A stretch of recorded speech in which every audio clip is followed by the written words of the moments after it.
నమో భగవతే వాసుదేవాయ నమః. అందరికీ నమస్కారం. మన ఆధ్యాత్మికం ఛానెల్కు స్వాగతం. ఈరోజు మనం పోతన భాగవతంలో మొదటి అధ్యాయాన్ని ఎంతో సరళంగా తెలుసుకుందాం. భాగవతం అంటే ఏమిటి, ఎందుకు ఈ గ్రంథాన్ని అంత పవిత్రంగా భావిస్తారు? మన ఋషులు చెబుతారు, వేదాల సారం భాగవతం అని. మనసుకు శాంతి కావాలంటే, భగవంతునికి దగ్గర కావాలంటే, భక్తి మార్గంలో నడవాలంటే భాగవతం చదవాలి. ఈ కథ ప్రారంభం నైమిసారణ్యంలో జరుగుతుంది. అక్కడ శౌనకాది మహర్షులు ఒక పెద్ద యజ్ఞం చేస్తున్నారు.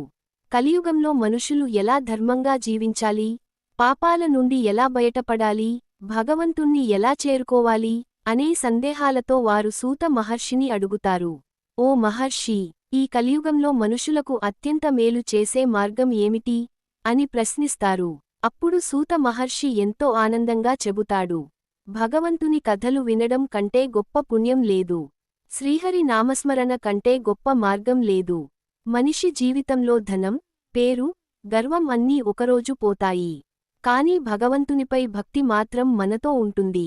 భాగవతం మనకు భక్తిని నేర్పుతుంది, అహంకారాన్ని తగ్గిస్తుంది, మనసుకు ప్రశాంతత ఇస్తుంది. ఈ మొదటి అధ్యాయం మనకు ఒక గొప్ప సందేశం ఇస్తుంది. కలియుగంలో భగవంతుని నామస్మరణే రక్షణ.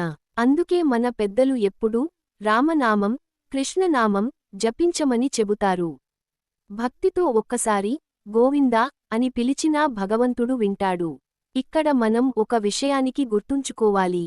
భాగవతం కేవలం కథ కాదు, ఇది జీవితం ఎలా గడపాలో చెప్పే దివ్య గ్రంథం. ఇంతటితో ఈరోజు మొదటి అధ్యాయం ముగుస్తోంది.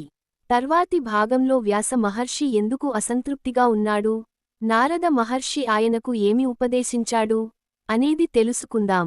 వీడియో నచ్చితే లైక్ చేయండి, షేర్ చేయండి, మరియు మా ఆధ్యాత్మికం ఛానెల్ను సబ్స్క్రైబ్ చేయండి.